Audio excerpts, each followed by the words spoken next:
Hey, Jonathan Keith for Noel. First subject, it's breakup.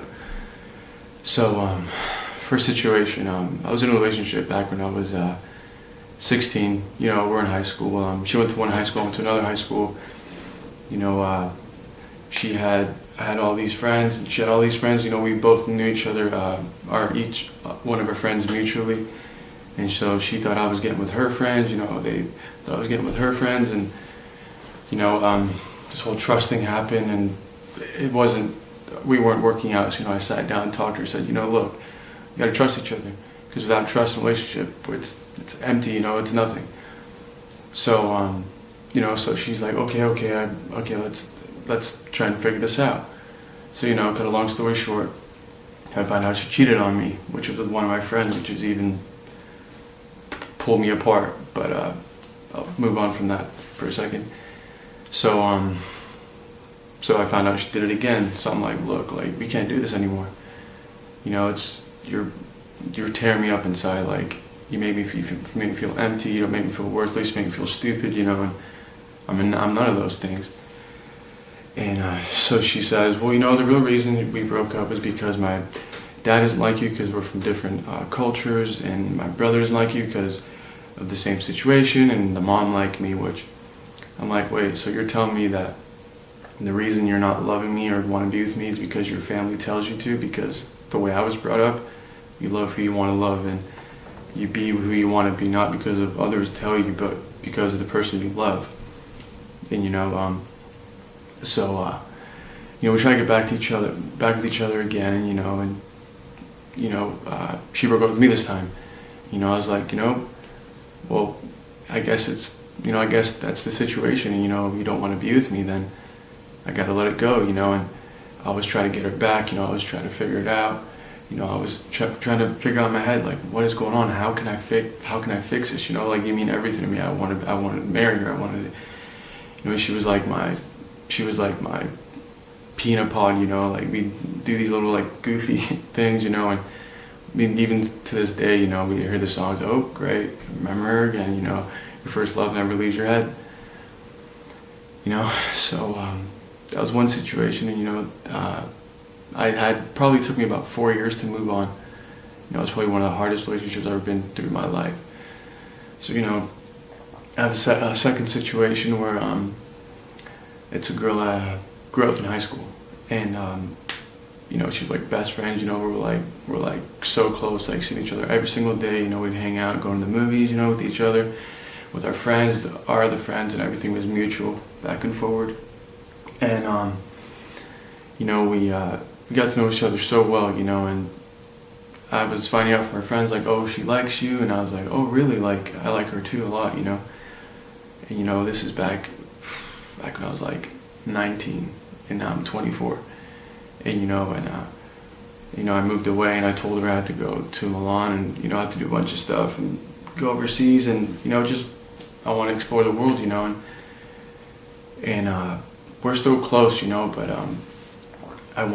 she's going through a tough time with her dad not being there and stuff, and her dad not being in her life, and so she doesn't accept men, and she have a hard time trusting, like said before, trust is a big factor.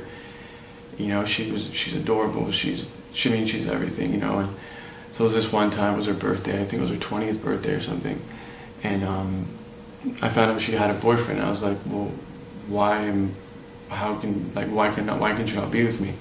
So I surprised her one day, showed up, and I jumped into one of her pictures, and she's like, oh my god, and she freaked out, and she was like, what are you doing here? And the boyfriend was sitting there, and I'm being very nice, hey, what's up? I'm Jonathan, nice to meet you. I pulled her aside. I had a little drink, and I told her how I felt. I'm like, look, I'll be with you. I want to be with you for the rest of my life, and she's like, I feel the same way, but I'm not ready to do that in my life right now. I'm going through a situation, and she was like, maybe one day it'll work out, but right now it's not. We're so close, and I don't want to lose our friendship.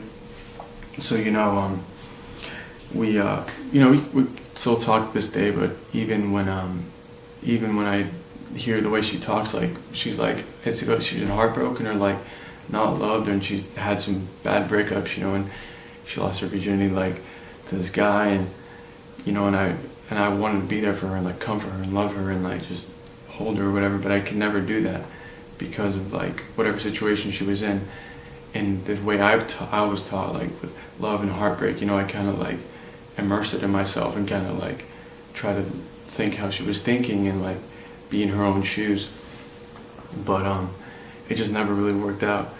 And she means a lot, you know. I still talk to her, but you know, I try and call her, give her a call and say, you know, you mean a lot to me. And she's like, you know, I'll never go anywhere, I'll never leave. You know, I moved away, moved like 2 hours away from where she is now, or actually 4 hours, but like, you know, we still talk, but you know, like that.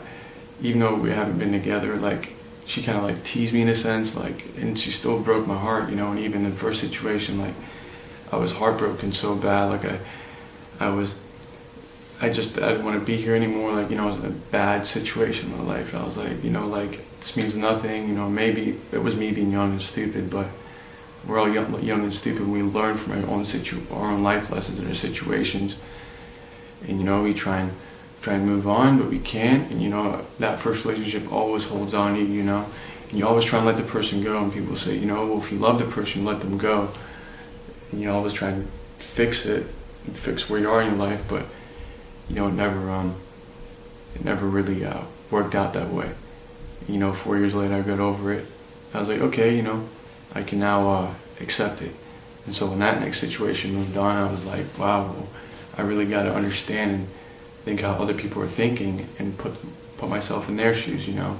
And with that situation I was speaking of, it was just really tough. And the whole breakup, you know, even when you're not together with someone and like you're not doing the same things as them or experiencing the same thing, even if you're with the person or you're not, emotionally you're connected, and it really can tear you apart. And even trying to move on from something, you weren't in the relationship with them, but you were at the same time.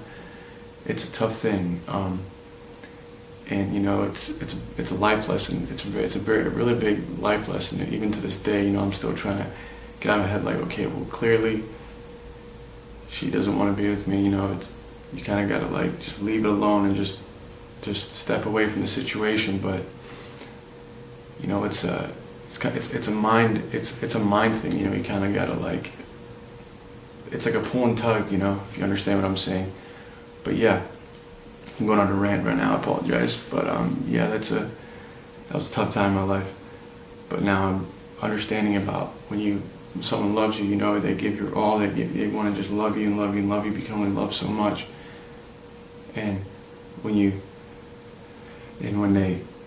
they don't love back, it can also tear you up and be like, well, you know what, you know, you can give them everything, give them the nicest shoes, the nicest clothes, whatever you want, but at the end of the day, if it's not a mutual thing, it's never going to be mutual, you know. It's going to go down to trust or whatever it is. You kind of be like, you got to accept it and try to move on, but it's hard to move on, you know. It's a back and forward thing.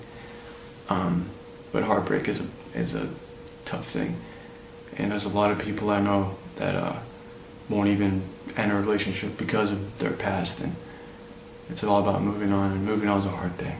It's a really hard thing, especially when you have a young relationship. You try to push it out when you get into older ages. And yeah, thank you.